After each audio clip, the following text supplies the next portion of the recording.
Vanishing Time, a boy who returned. Spoilers ahead, watch out, and take care. At the start of the movie, a child psychiatrist interviews a girl named Sue Rin. Sue Rin gets visibly nervous when the doctor sets up a camera to record the interview.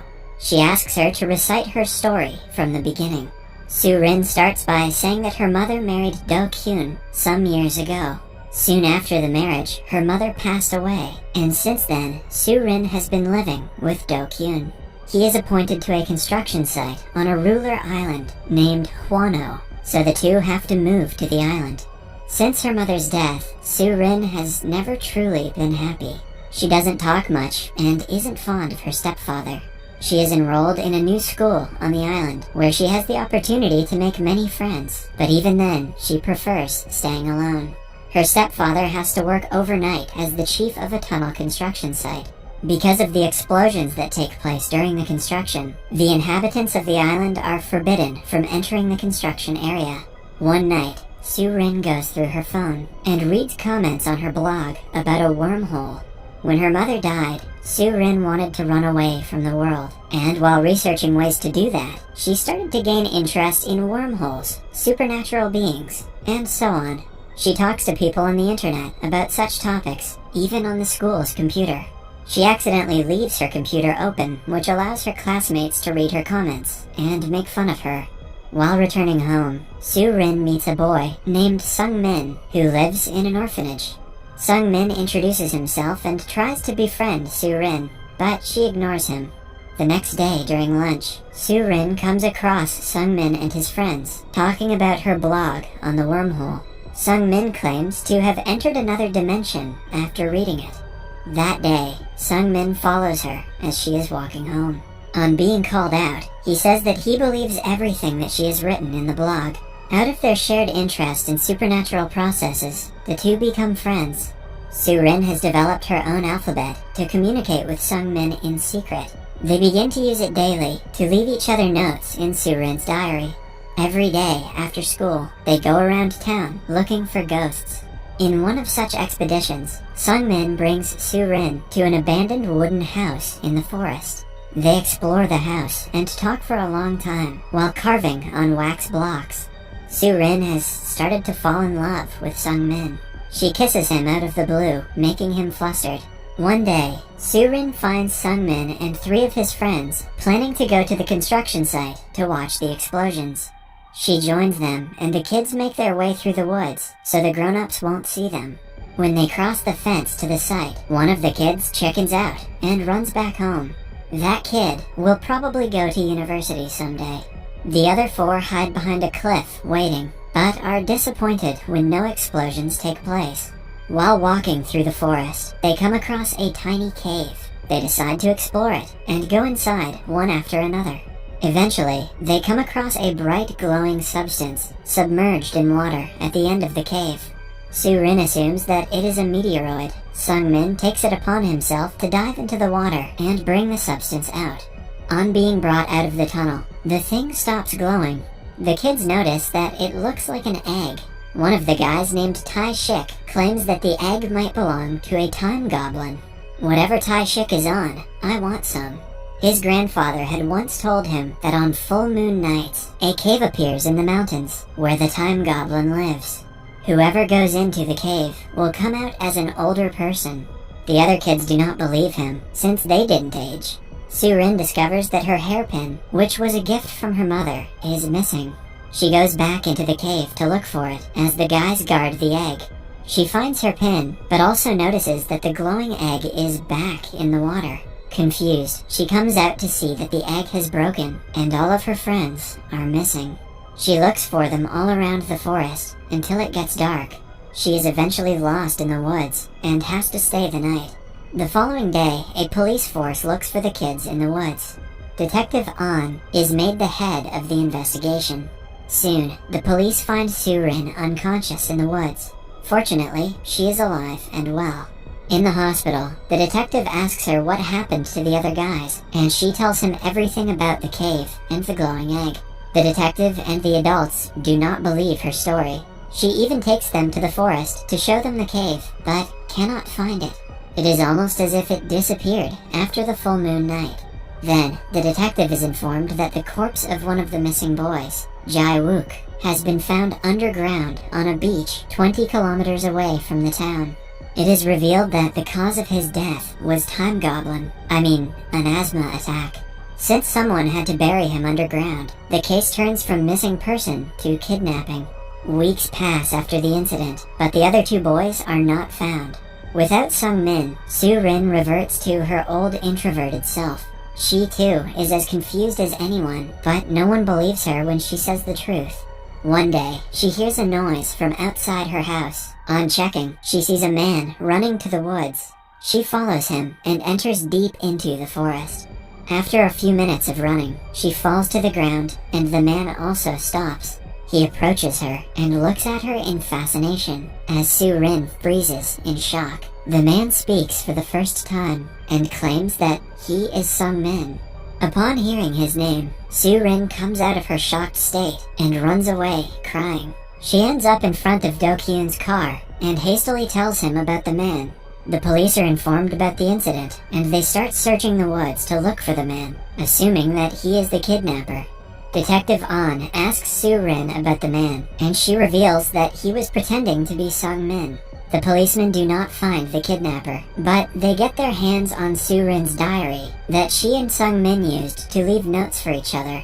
On seeing the pages, she is surprised because they are filled with Sung-min's notes. Using their code language, he has written about everything that happened after she went into the cave to get her hairpin. The guys get curious about what is inside the egg, so Sung-min breaks it on the ground without waiting for Soo-rin. To their disappointment, it turns out to be empty. When Soo-rin doesn't return for a while, Sung-min goes inside the cave and sees that she has frozen in her place. He tries to talk to her and move her, but she doesn't respond.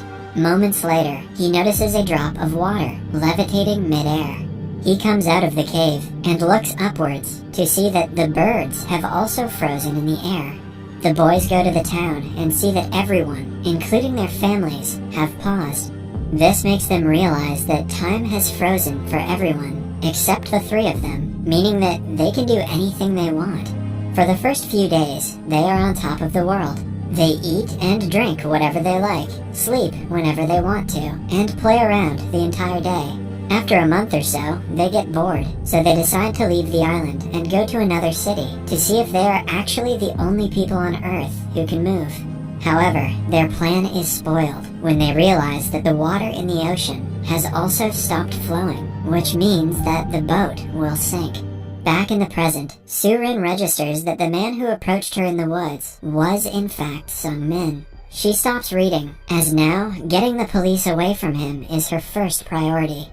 If they find him, they will surely arrest him for being the kidnapper, so she claims to have lied about seeing anyone in the forest. The police believe her, and she continues reading the journal.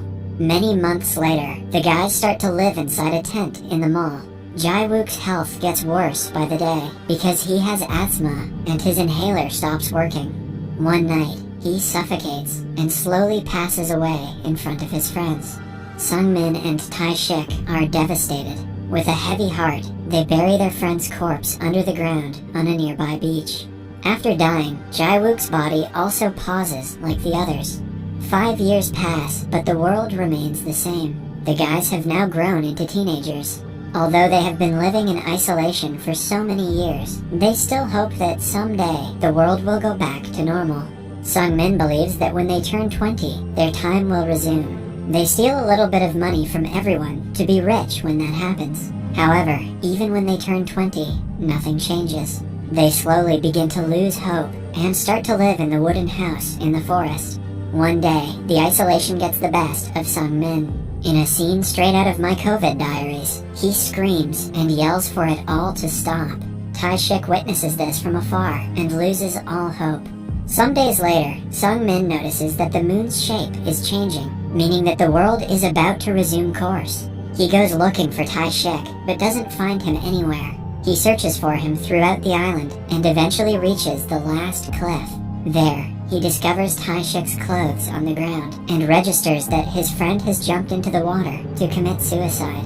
He also jumps after Tae-shik as a last resort, but at that very moment, the world resumes. He comes out of the water and is mesmerized by the moving nature.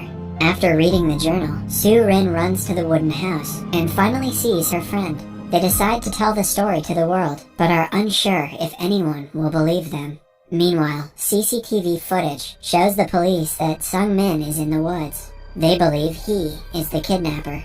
At night, Sung-min comes to Soo-rin's room for emotional support. Since he has been living alone for such a long time, he is scared he will harm himself to get rid of the pain. The next day, Tae-shik's parents arrive at the construction site, blaming Do-kyun for their kid's disappearance. They believe that the explosion in the site killed their son, and Soo-rin is making up stories to save her stepfather. Meanwhile, Soo-rin and Sung-min go to the orphanage that Sung-min used to stay in.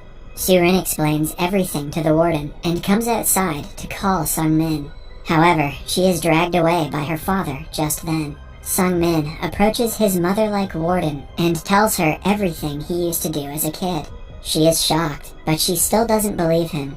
Do-kyun locks Soo-rin in her room at night, but Sung-min enters through the back door and frees her.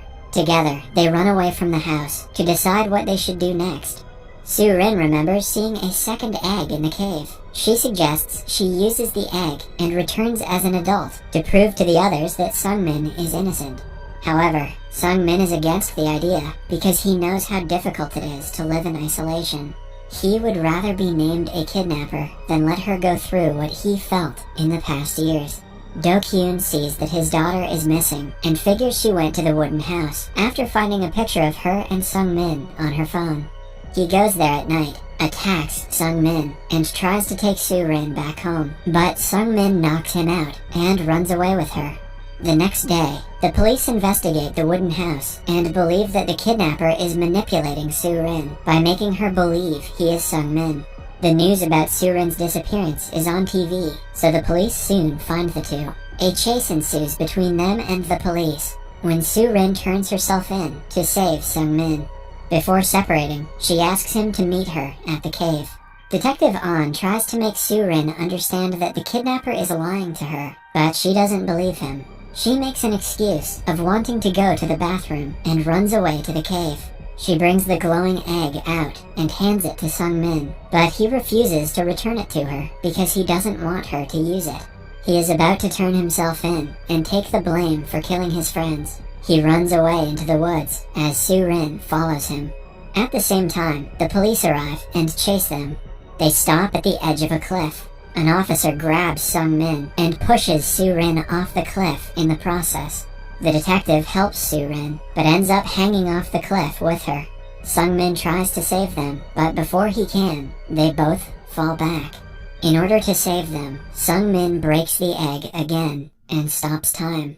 When Soo-rin wakes up a few seconds later, she is on a beach with the detective.